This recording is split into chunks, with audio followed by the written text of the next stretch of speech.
और मंदिर में भजन करते करते फिर तुम्हारा घर ही मंदिर जैसा हो जाएगा। बड़े बड़े मंदिरों में भी जाना चाहिए।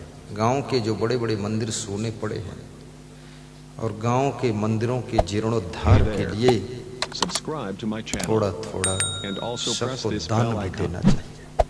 और उस मंदिर की एक कमेटी गठित कीजिए और कमेटी उस दान के पैसे को मंदिर के थोड़ा रंग रोगन में, साफ सफाई में, पत्थर वत्थर टाइल वाइल नया करने में खर्च करे। मंदिर घर से अच्छा चमकना चाहिए। आज ये कहना मुश्किल है कि मंदिर जैसा घर हो, अब ये कहना पड़ेगा घर जैसा मंदिर होना चाहिए। घर ज्यादा साफ है।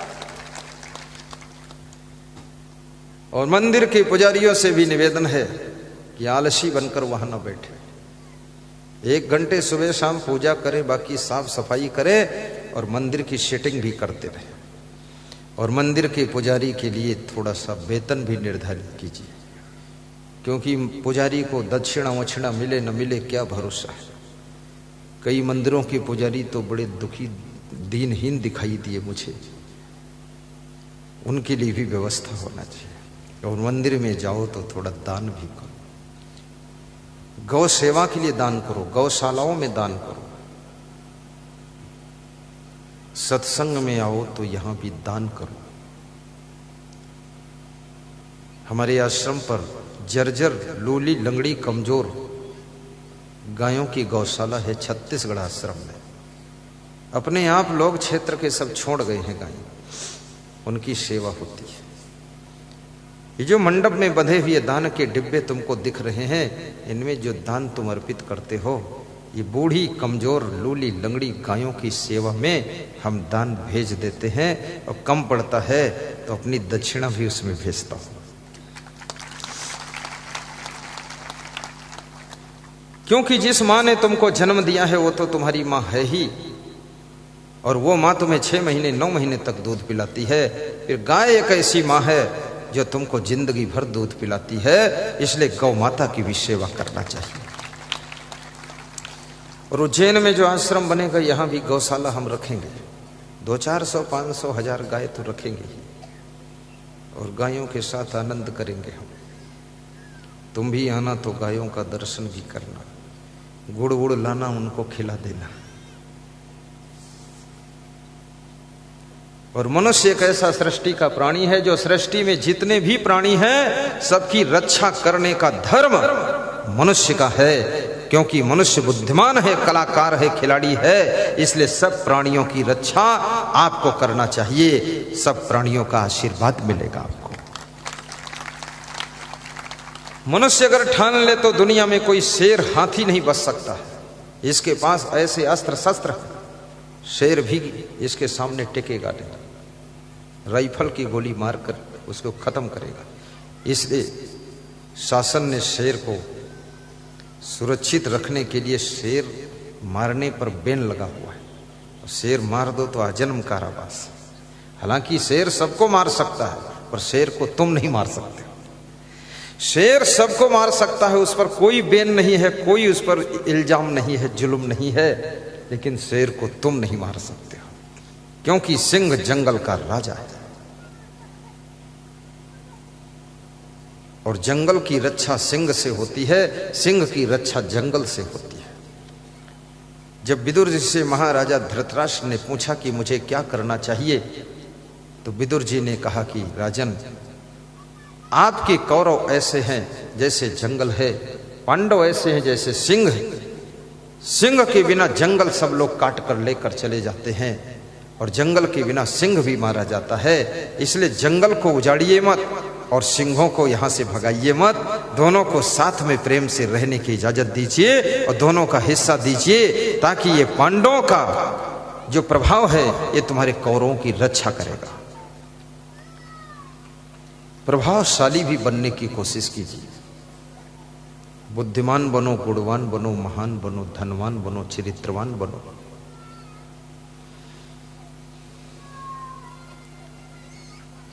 गुणवान मनुष्य सब जगह सम्मान पाता है। धनवान व्यक्ति सुविधा से जिंदगी जीता है। महान व्यक्ति ऊंचा स्थान पाता है। चरित्रवान व्यक्ति आदर पाता है, उसका यश फैलता है। यशस्वी, तेजस्वी, ओजस्वी और तपस्वी भी बनने की आवश्यकता है। ऐसे कर्म करो जिससे तुम यशस्वी बन सको, और ऐसी तपस्या करो जिससे कि तुम घर की समस्या का समाधान भी कर सको। आपकी वाणी भी ओजस्वी होनी चाहिए, तेजस्वी जीवन हो। आपकी ललाट पर भी तेज चमकना चाहिए। तेजस्वी बनो, आपन तेज समारो वापे। आजकल लोग तेजहीन ज्यादा है, वाणी ओजहीन है, वाणी में ओज नहीं है। ओजस्वी वाणी बोलिए, और इसके लिए आपको गुणवान, चरित्रवान, ईमानदार होना जरूरी है। और ईमानदारी की शक्ति को भी पहचानिए। ईमानदारी छोटी मोटी ताकत नहीं है। दुनिया की किसी भी फील्ड में ईमानदार लंबे समय तक टिकता है।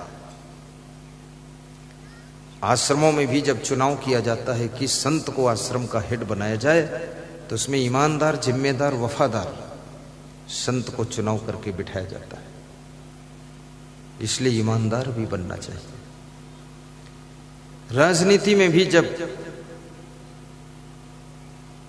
किसी को मुख्यमंत्री या प्रधानमंत्री चुनने का नंबर आता है, तो फिर ढूंढते हैं कि कोई प्रभावशाली हो और ईमानदार भी हो, जिम्मेदार भी हो, बुद्धिमान भी हो, उसको बनाया जाए ताकि प्रदेश को आगे बढ़ा सके। जिम्मेदार भी बनो। जिम्मेदारी का गुण तुम्हारी बुद्धि का विकास करता है। जिसके पास कोई जिम्मेदारी नहीं है वो धीरे धीरे बुद्धिहीन हो जाता है। ज्यादा से ज्यादा जिम्मेदारी लीजिए, देखिए आपका दिमाग बहुत विकसित हो जाएगा। जिम्मेदारियों से जितना भागोगे, बचोगे, उतना ज्यादा बुद्धू होते चले जाओगे।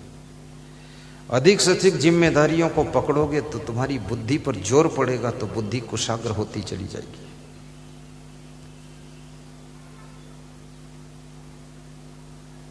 पूरे घर की जिम्मेदारी भी संभालो, गांव के विकास की भी जिम्मेदारी लो, और कुछ रिश्तेदारों की भी जिम्मेदारी लो, बिजनेस की भी जिम्मेदारी रखो। क्योंकि तुम्हारे पास में बुद्धि का खजाना इतना बड़ा है कि तुमको भी पता नहीं कि तुम्हारे पास में बुद्धि है कितनी। सरसत के भंडार की बड़ी ये पूरा बात, ज्यों खर्चे त्यों तो बढ़े, बिन खर्चे घट जाता। अगर बुद्धि को खर्च नहीं करोगे तो बुद्धि घटती चली जाएगी, और इस बुद्धि को जितना ज्यादा खर्च करोगे तो तुम्हारी बुद्धि उतना ही ज्यादा बढ़ती चली जाएगी। अतिशय रगड़ करे जो कोई अनल प्रकट चंदन से हुई।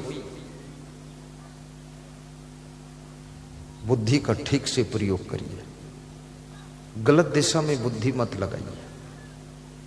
जो लोग कहते हैं हमको याद नहीं होता, जो हम पढ़ते हैं भूल जाता है, याद नहीं होता। आप रगड़ी मारो तो याद भी होगा आपको। खूब रटो,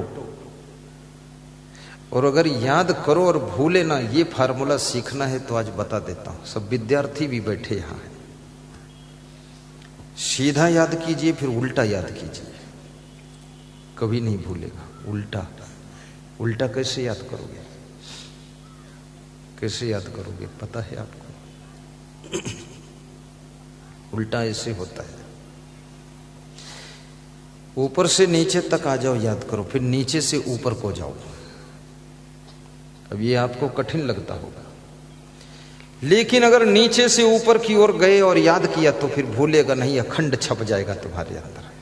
मैंने जितने श्लोक याद किए हैं तो नीचे से ऊपर को याद किया हूं, ऊपर से नीचे, फिर नीचे से ऊपर, और पूरा धुन धुन कर उसको सुधारा, वो भूलता ही नहीं। नीचे से ऊपर चले जाइए। जैसे है बंदों गुरु पद पदुम परागा, तो उल्टा कैसे है? पहले कहो परागा, फिर कहो पदुम, फिर कहो पद, और फिर कहो बंदम।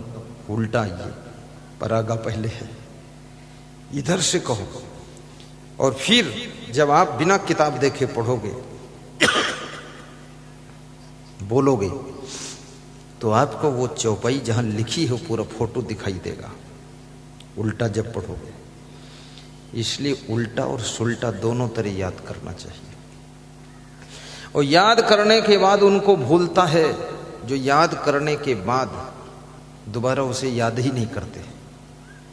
कैसे भूलता? स्नान करते समय भी उसको रिवीजन कीजिए, भोजन खाते समय रिवीजन कीजिए, और बिस्तर पर लेटिए तो फिर दिमाग में चलना चाहिए, और पैदल चलते समय, गाड़ी में बैठे समय भी उसको रिवीजन कीजिए। जब तक आपके दिमाग में नहाते धोते खाते पीते चलते फिरते वो चौपाइयां, वो सब्जेक्ट घूमेगा नहीं बार बार, तब तक आपको कभी याद नहीं रहेगा। दिमाग उसी में रम जाना चाहिए तो आपको जरूर याद हो जाएगा। जीवन जीने के लिए कभी धैर्य टूटने न पाए। एक ज्योतिषी किसी गांव में आया, किसानों का गांव था, खेती बाड़ी करने वालों का गांव था। तो उसने अपनी ज्योतिष शास्त्र को खोला और कहा कि गांव के लोग, तुम्हारे हित की बात बताता हूं, तुम्हारे गांव में 12 वर्ष तक पानी नहीं बरसेगा, इसलिए कमाने के लिए तुम दूसरी जगह चले जाओ, भूखमरी आने वाली है। बहुत से किसान अपना घर छोड़कर कमाने के लिए दूर चले गए। एक किसान नहीं गया, उसकी पत्नी ने कहा तुम मत जाओ, क्योंकि बादल अगर ज्योतिषी के अनुसार बरसते होते और बादलों को ज्योतिषी जानेगा कैसे, तुम तो अपने खेत की जुताई करो। वो किसान खेत की जुताई कर रहा था, दूर तक कहीं बादल नहीं दिख रहे थे। एक छोटा सा बादल का टुकड़ा उड़ता हुआ आया। वो किसान से बोला कि तुम्हारे गांव में तो ज्योतिषी ने ऐलान कर दिया कि 12 वर्ष तक वर्षा नहीं होगी, तो खेत की जुताई क्यों कर रहे हो? किसान ने कहा मैं जुताई इसलिए कर रहा हूं कि 12 वर्ष तक अगर जुताई नहीं करूंगा तो मैं जुताई करना भी भूल जाऊंगा, इसलिए मैं अपनी प्रैक्टिस बनाए रखना चाहता हूं। तो बादल का टुकड़ा हंसा और बोला कि जब तू 12 वर्ष जुताई नहीं करेगा, जुताई करना भूल जाएगा, तो 12 वर्ष में बरसूंगा नहीं तो मैं तो बरसना भूल जाऊंगा। बादल घुमड़े और बहुत से बादल इकट्ठे हुए, जोरदार बरसात हुई, ज्योतिषी की हंसी हुई और किसानों को खुशी हुई। जो दूर दूर किसान गए थे वो भी लौट आए और फसलें लहलहाने लगी खेतों में। याद रखना, समस्या कितनी बड़ी हो लेकिन अपने कर्म से आप विचलित मत होइए, अपने कर्तव्य का पालन कीजिए तो उसका समाधान आ जाता है। कितने लोग छोटी सी समस्या को देख करके अपने कर्तव्य को छोड़ देते। कर्म कीजिए, प्रकृति भी तुम्हारे साथ है। ये कुदरत उन्हीं के साथ रहती है, उन्हीं को सहयोग करती है जो कर्म करना बंद नहीं करते। और कर्म से ही भाग्य बनता है, भाग्य कहीं आकाश से नहीं टपकता है। आपके कर्म ही भाग्य की रचना करते हैं। आप ज्योतिषी को भाग्य रेखा दिखाते हैं कि हमारे हाथ में भाग्य रेखा है कि नहीं।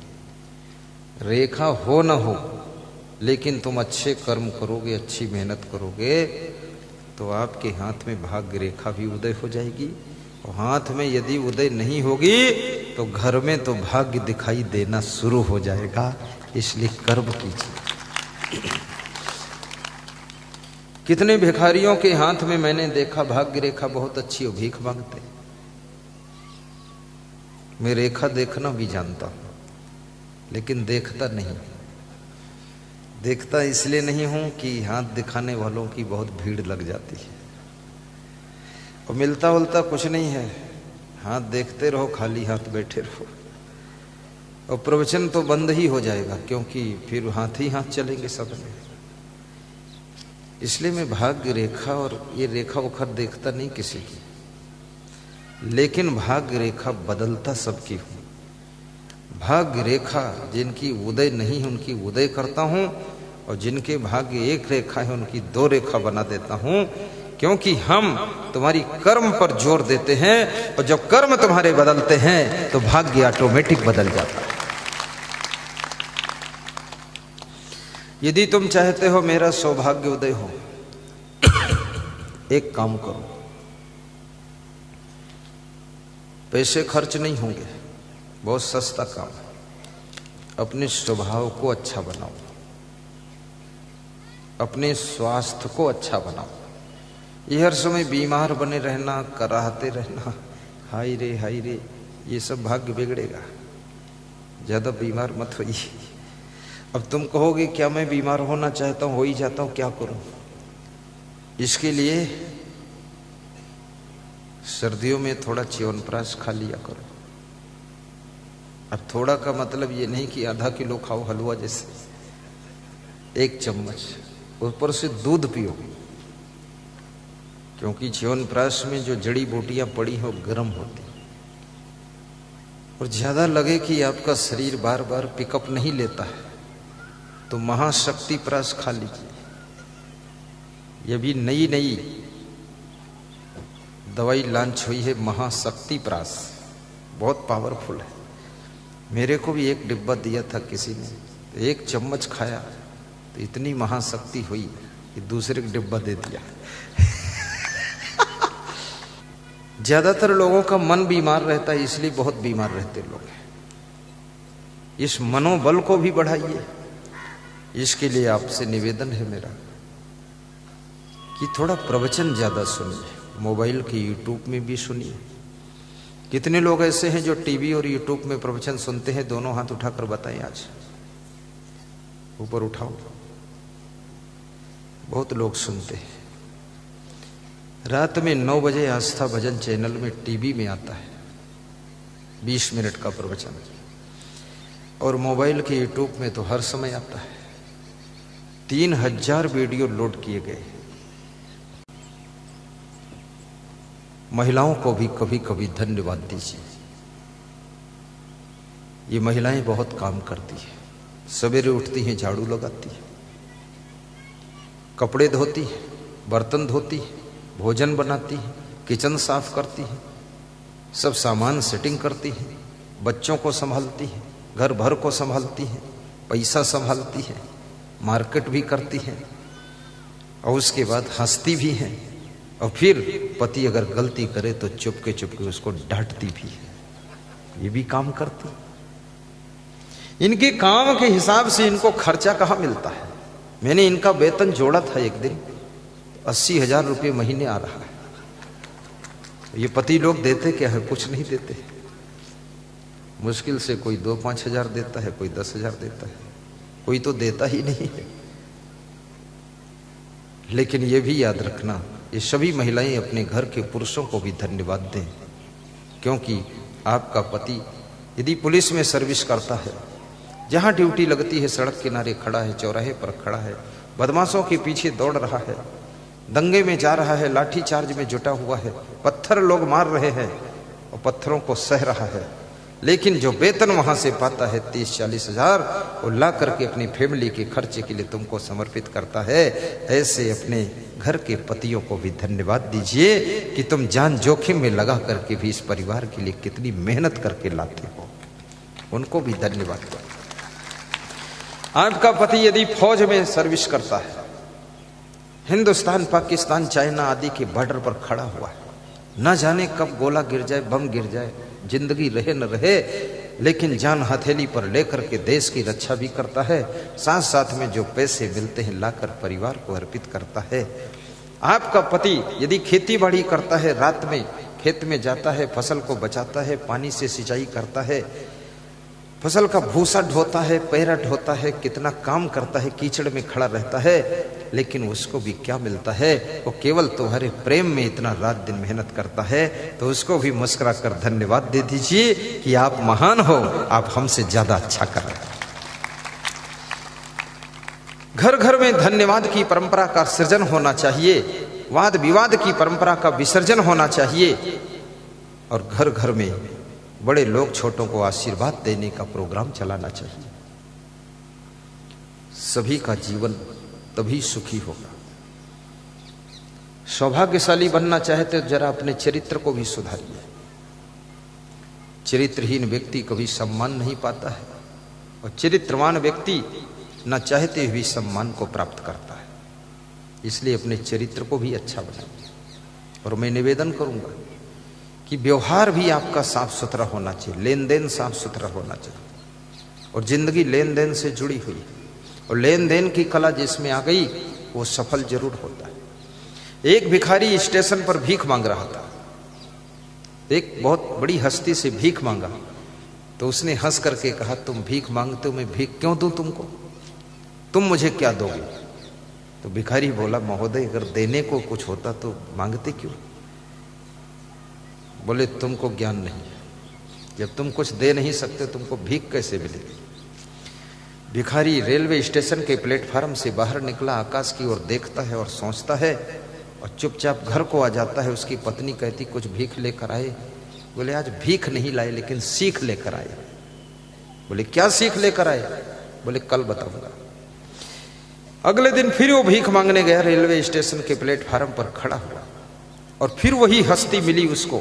वो रोज ट्रेन में यात्रा करता और उसी से भीख मांगा। तो उसने कहा, तुम फिर आ गए, कल तुमको बताया था कि तुम क्या दोगे? बोले, आज मैं देने के लिए कुछ लाया। तो एक गुलाब का फूल निकाला और उसको दिया कि आज मैं गुलाब का फूल आपको देने के लिए लाया। तो जो बहुत बड़ी हस्ती खड़ी थी वो हंसने लगी। उसने कहा, अब तुमको लेन देन का तरीका आ गया, अब तुम में एक व्यापारी का गुण आ गया, अब तुम सफल हो सकते हो, क्योंकि फूल दिया है, देना आ गया तो अब लेना भी आ जाएगा। तो उस भिखारी ने कहा, फिर आप कुछ हमको दीजिए। बोले, ऐसे नहीं मिलेगा, अभी और सीखो, थोड़ा अच्छी तरह से लेन देन करना सीखो। भिखारी रेलवे स्टेशन के प्लेटफार्म से बाहर जाता है और सोचता है, घर वापस जाता है। उसकी पत्नी ने कहा, आज क्या लाए?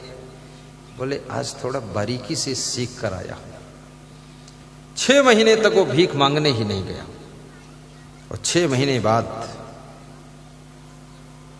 2 आदमी रेलवे स्टेशन के प्लेटफार्म पर सूट बूट में मिलते हैं, टाई लगाई हुई और गर्मजोशी के साथ हाथ मिलाते हैं। और वही भिखारी पूछता है उस हस्ती वाले आदमी से कि पहचाना आपने श्रीमान मुझे? बोले, नहीं पहचान पाए। बोले, मैं वही भिखारी हूं जो भीख मांगने 2 बार आया था, फोटो गुलाब का फूल दिया था। बोले, आपकी तो हस्ती बन गई।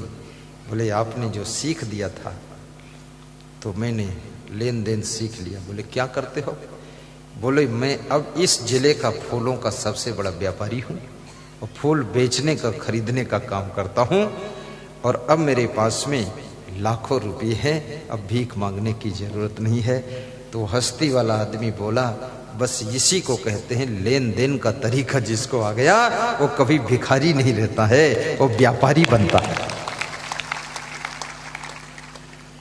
तो अपने व्यवहार की कलाओं में ये तरीका भी सीखो, व्यापारी बनने का भी तरीका सीखो। साहिब बंदगी भी बोला करो, अब सीधे बैठ जाओ।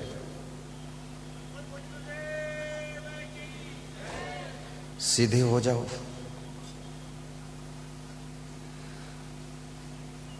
कितने लोगों की इच्छा है कि सोयत क्षेत्र में दोबारा जल्दी आऊं, वे लोग हाथ ऊपर को उठाकर बताओ। सोयत क्षेत्र में माचलपुर में अगले साल आने की कोशिश पूरी होगी। पोलखेड़ा में आयोजक रहेंगे घनश्याम गुप्ता जी।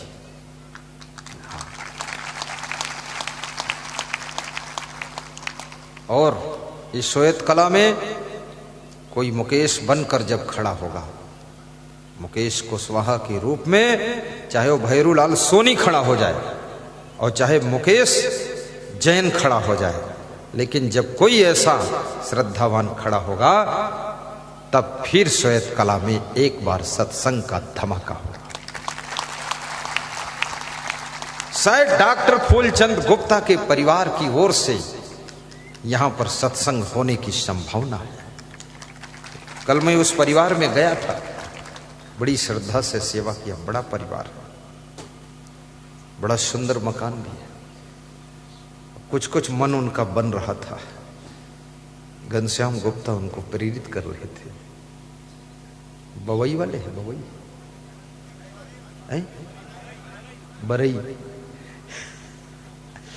मैं नाम भूल जाता हूं थोड़ा यहाँ के, क्योंकि मेरी भाषा भी सब खिचड़ी हो गई है। अनेक प्रदेशों में, देशों में जा जा करके सर बरई, भवई, बवई, क्या क्या। फिर भी हम इतनी सरल हिंदी बोलते हैं, आप सब लोग समझ जाते हैं। और यदि आप सौभाग्यशाली बनना चाहते हो तो अपने घर को साफ सुथरा रखो, कपड़ों को साफ सुथरा रखो, दांतों को साफ सुथरा रखो, बच्चों को साफ सुथरा रखो, सामान को साफ सुथरा रखो, गाड़ी को साफ सुथरा रखो। आज जो देश के प्रधानमंत्री हैं उनमें एक गुण आप देख लीजिए, सीख लीजिए कि उनमें सफाई का गुण ज्यादा है। ये गंदगी हटाओ, वो हटाओ, सफाई करो। एक गरीब मां का बेटा इतनी ऊंचाई पर पहुंचा है तो शुद्धता और सफाई का संस्कार जिसमें होता है उस पर लक्ष्मी की बहुत कृपा रहती है, वो बहुत ऊंचे उठता है। कुचेलिनम दंतमलोपधारिणम बहवासनम निष्ठुर भाषणम चा सूर्योदय चास्ता मिथे शयानम विमुच्यति श्री यदि चक्रपाणि। चाणक्य कहते हैं जो बहुत भोजन खाता है उसका भाग्य फूट जाता है, इसलिए बहुत भोजन भी मत खाइए। ये दाल भात सब्जी रोटी, दाल बाफले ज्यादा नहीं, थोड़ा खाइए। कल मेरे पास में भैरूलाल सोनी आई, बोले दाल बाफले कल बनेंगे। हमने कहा ना ना। बोले तो दाल बाटी बनेगी। हमने कहा बिल्कुल नहीं। बोले तो हलवा तो बनेगा ही। हमने कहा कतई नहीं। तो बोले तुम्हें जो पसंद हो बन जाएगा। हमने कहा कुछ नहीं, सब यहाँ भोजन बनता ही है। खड़े हो भैरूलाल सोनी। ये इनकी बड़ी इच्छा थी,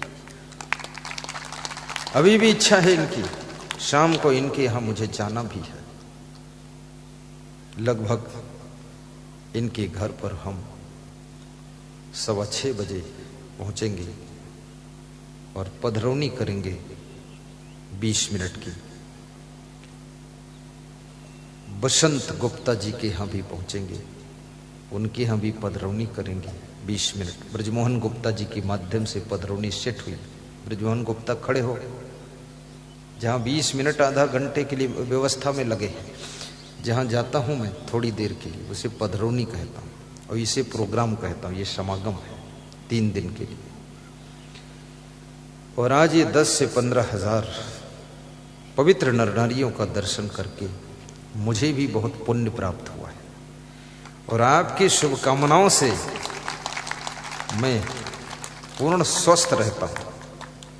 कोई ऐसी परमानेंट बीमारी ही नहीं हमारे पास, कुछ नहीं। और आप अगर बीमार नहीं होना चाहते तो आज एक छोटा सा सिंपल सा फार्मूला है कि सुबह उठो, 2 गिलास पानी पियो, फ्रेश हो, दातुन मंजन करो, स्नान करो और 6 बजे भोजन खा लो, 7 बजे भोजन कर लो, तुम बीमार नहीं होगे। कोई भी जानवर सोकर उठता है, खाना शुरू करता है। कोई भी चिड़िया सोकर उठती, खाना शुरू करती। लेकिन आदमी एक ऐसा प्राणी है जो 10 बजे खा रहा, 12 बजे खा रहा, नहीं भी खा रहा, भूखा रह रहा। इससे बहुत गड़बड़ होता है। सुबह सुबह खा कर देखिए, मेरे गुरु की उम्र 99 साल है, वे सुबह 6 बजे खाते हैं और उसके बाद 11 बजे फिर भोजन करते हैं और शाम को फिर 5 बजे चना, मुरमुरा और दूध का पान करते हैं। और जिंदगी भर उन्होंने केला खाया है। केला में वो शक्ति है कि तुमको जल्दी बूढ़ा नहीं होने देता है, लेकिन एक केला बूढ़ा नहीं होने देगा और दूसरा केला आपको जवान रखेगा, और 3 केला खाओगे तो तुम फिर जिंदा भी नहीं रहोगे। बहुत मत खाना, केला पर टूट पड़ो एकदम। और चना चबाइए।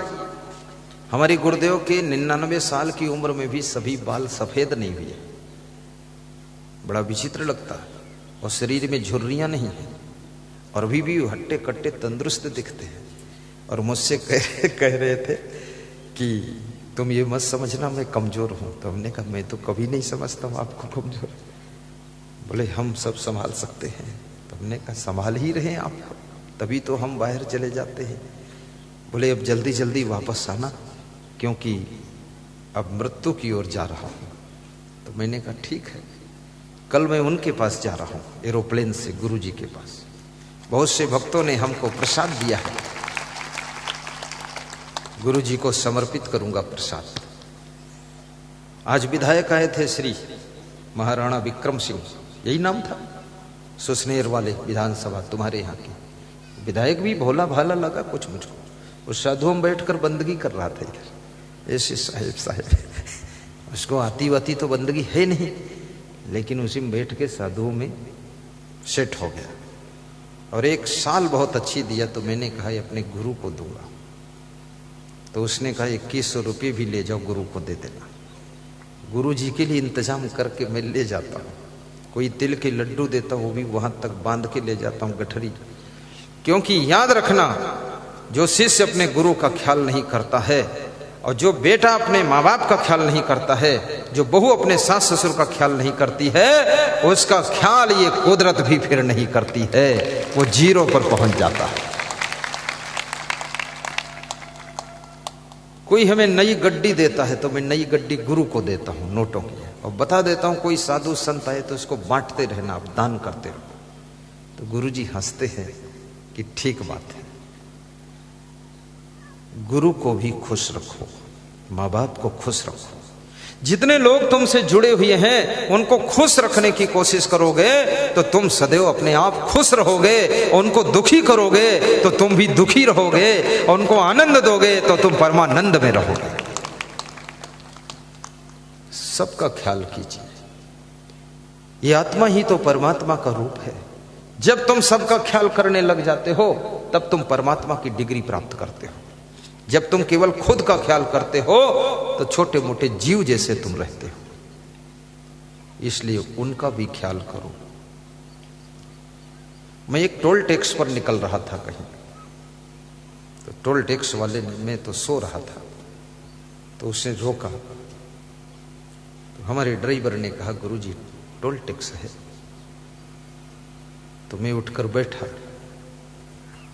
तो मैं टोल टैक्स वाले को तो नहीं देखा, मैं उधर देखा एक फटे लटे जटा कपड़ा ऐसे उल्लुल जुल्लुल पहने कोई कमजोर आदमी महात्मा जैसा साधु जैसा जा रहा था फुटपाथ पर। तो हमने कहा इसको बुलाओ यहाँ, उसको बुलाया। हमने अपने ड्राइवर संत से कहा एक चादर लाओ, इसको दे दे महात्मा को। तो बोला चादर तो यहाँ है नहीं। तो हमने कहा तो मेरी चादर दे दो। बोले आपकी भी एक ही है। तो हमने कहा कोई बात नहीं, दे देते, अपन गाड़ी का हीटर बढ़ा देंगे, थोड़ा हीट कर देंगे, ठंडी नहीं लगेगी। तो अपनी अच्छी चादर जब उसको उठाया मैंने, वो टोल टैक्स वाला देखा, निकल कर आया, 10-12 इकट्ठे हुए। बोले बहुत बड़ी गलती हुई जो आपकी गाड़ी रोका, लेकिन बहुत बड़ी अच्छाई हुई। अगर गाड़ी ना रोकते तो इस गरीब आदमी को आप साल कैसे उठाते, शायद इसके लिए गाड़ी रोका था। और उसके आंखों में आंसू आ गए कि आप इतने महान, इतनी अच्छी साल इसको उड़ा दिया, इसकी तरफ ध्यान आपका गया। यहाँ रोज ये निकलता है मेरा ध्यान नहीं गया, मैं कितना कठोर हूँ, आप कितने दया सिंधु हो प्रभु, आप तो भगवान के रूप हो जाइए। यहाँ बैरियर वैरियर कोई नहीं रोकेगा आपका, टोल पोल कुछ नहीं, जाओ आप। उसको करुणा आ गई, उसकी आंखें देखा, उसकी आंखों में पानी छलक रहा था।